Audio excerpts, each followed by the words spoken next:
Hello everyone, अब हम कुछ नया करने वाले हैं। आज हम करेंगे, मैं आपको पढ़ाऊंगी पीडीएफ के थ्रू एनसीईआरटी के चैप्टर्स। तो बच्चों, आज हम करेंगे क्लास 6 का चैप्टर नंबर 3, जियोग्राफी का चैप्टर नंबर 3 है हमारा, motion of the earth.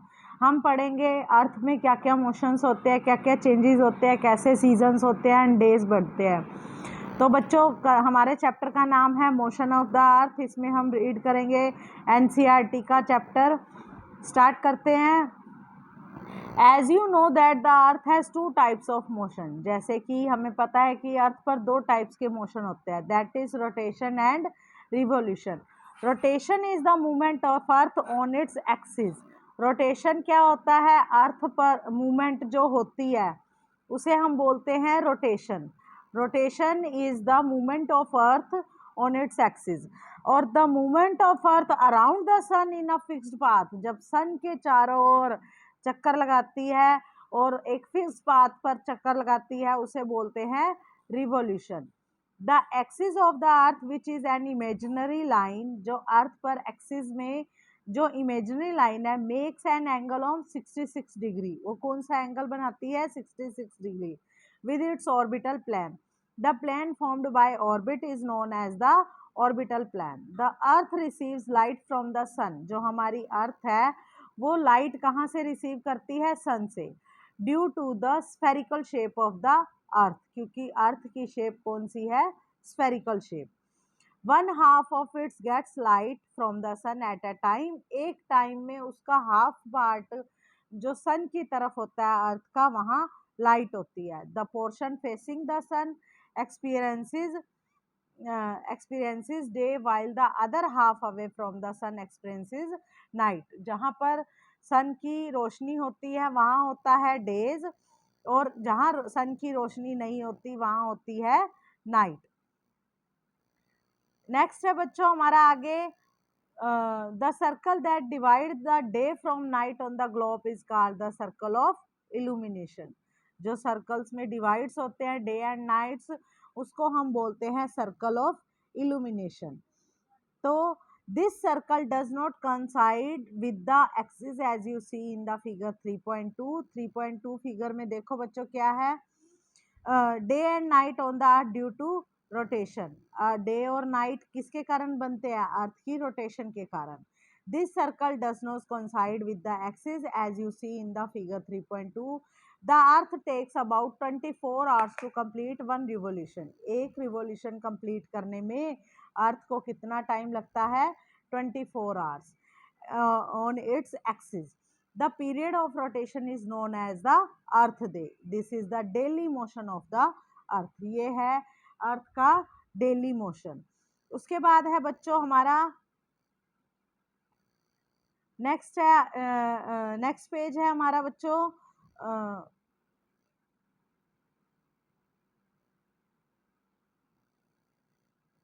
Next है हमारा बच्चों, what would happen if the earth did not rotate. क्या होगा जब अर्थ रोटेट ना करे? The portion of the earth facing the sun would always experiences days. जो सन के सामने अर्थ होगी वो कौन सा, वो क्या एक्सपीरियंस करेगा? डेज होगा वहाँ। Thus bringing continue warm to the region. तब वहाँ पर बहुत गर्मी होगी। The other half would remain in the darkness. और जो पार्ट सन के सामने नहीं होगा वहाँ क्या होगी? डार्कनेस, इट मीन्स अंधेरा। And be freezing cold all the time. और वहाँ पर हमेशा ठंड ही रहेगी। Life would have not been possible in such extreme condition. फिर ऐसे एक्सट्रीम कंडीशन में लाइफ पॉसिबल नहीं है। नेक्स्ट है बच्चों, the second motion of the earth around the sun on its orbit. जब अर्थ सन के चारों ओर चक्कर लगाती है, that you can say that it is a revolution. It takes 365 days to revolve around the sun. और sun के चारों ओर चक्कर लगाने में उसे कितना टाइम लगता है बच्चों? 365 days. We consider a year as consisting of 365 days only and ignore 6 hours for the sake of conveniences। जो बाकी के 6 आवर्स बच जाते हैं वो आगे पर ईयर ऐड हो जाते हैं, और आफ्टर 4 ईयर्स वो 1 डे ऐड होकर हमारा लीप ईयर काउंट होता है। तो बच्चों आगे है ये diagram, revolution of the earth and seasons. क्या क्या चेंजेस होते हैं अर्थ के रिवोल्यूशन में? 6 hour saved every year are added to make one day, जैसे कि मैंने पहले ही बताया है कि हर ईयर के 6 आवर्स ऐड होकर आफ्टर 4 ईयर्स 24 आवर्स बन जाते हैं। Then one day leap year में काउंट हो जाता है, और वो लीप ईयर हमारा होता है बच्चों months of February. Thus every 4th year February has of 29 डेज। फरवरी में तब कितने डेज होते हैं? 29 days instead of 28 days. Such a year with 360 days is 6 days is called a leap year. तब ईयर में भी वन डे ऐड हो जाता है। वैसे ये देखें तो हमारे वन ईयर में 365 डेज होते हैं, लेकिन जब लीप ईयर में वन डे ऐड हो जाता है तो कितने डेज हो जाते हैं बच्चों? 366 डेज। नेक्स्ट है बच्चों, it is clear that the earth is going around the sun is an elliptical orbit. Notice that throughout its orbit, the Earth is inclined in the same direction. A year is usually divided into, year के seasons कौन कौन से seasons में divide होते हैं बच्चों? Summer, winter, spring और autumn season. Season changes due to the change in the position of the earth around the sun. Season का चेंजेस का कारण क्या है बच्चों? जब हमारी अर्थ सन के की पोजीशन शो करती है तो वहाँ सीजन्स चेंजेस होते हैं। अब हम देखेंगे बच्चों, यू विल सी दैट 21 जून, इस डायग्राम में हम देखेंगे कि जो ये हमारा 21 जून है वो होता है नॉर्दर्न हेमिस्फीयर में समर सोलिस्टिक, तब बहुत गर्मी होती है। The northern hemisphere is tilted towards the sun, the rays of the sun fall directly on the tropic of cancer. तब हमारी सूरज की किरणें डायरेक्ट कहाँ पड़ती हैं? नॉर्दर्न हेमिस्फीयर पर। As a result these areas receive more heat. इसका रिजल्ट क्या होता है? इन एरियाज में बहुत ज़्यादा हीट होती है। The area near the poles receive less heat as the rays of the sun are slanting. The north plan is inclined toward the sun and the places beyond the arctic circle experiences continuous daylight for about 6 months. Since a large portion of northern hemisphere is getting light from the sun, it is summer in the region north of the equator. The longest day and the shortest night at these places occur in 21st June. वही day होता है 21 जून को, जो year का सबसे longest day होता है और नाइट सबसे छोटी होती है, और वो होता है सारा नॉर्दर्न हेमिस्फीयर में। At this time in the southern hemisphere, और इसी का अपोजिट क्या होता है? रिवर्स क्या हो जाता है? अगर नॉर्दर्न हेमिस्फीयर में तब बहुत गर्मी होती है और डेज लॉन्ग और नाइट शॉर्ट होती हैं, उस टाइम पर सेम पोजीशन में साउदर्न हेमिस्फीयर में इसकी कंडीशन रिवर्स होती है। It is winter season, the nights are longer than the days. तब नाइट्स लॉन्गर वहाँ होती हैं साउदर्न हेमिस्फीयर में। This position of the earth is called the summer solstice. Next है बच्चों 22 दिसंबर, the tropic of Capricorn. Diagram में देखेंगे 22 दिसंबर, ये है हमारा नॉर्दर्न हेमिस्फीयर में विंटर सोलिस्टिक होता है। तब क्या होता है? सूरज की किरणें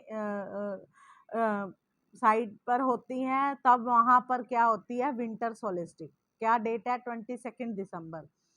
क्या होता है वहाँ पर? Tropic of Capricorn receive direct rays of the sun as the south pole tilted towards it. As the sun rays fall vertically at the Tropic of Capricorn, a larger portion of the southern hemisphere gets light. Therefore, it is summer in the southern hemisphere with longer days and shorter nights. So, क्या होता है? southern hemisphere में days longs होते हैं और night short होती हैं। The reverse happens in the northern hemisphere. बिल्कुल northern hemisphere का reverse होता है। This position of the earth is called the winter solstice. Do you know that Christmas is celebrated in Australia in the summer season? तुम्हें पता है कि summer season Australia में Christmas summer season में आता है। On 21st March and September 23rd, direct rays of the sun falls on the equator. कब?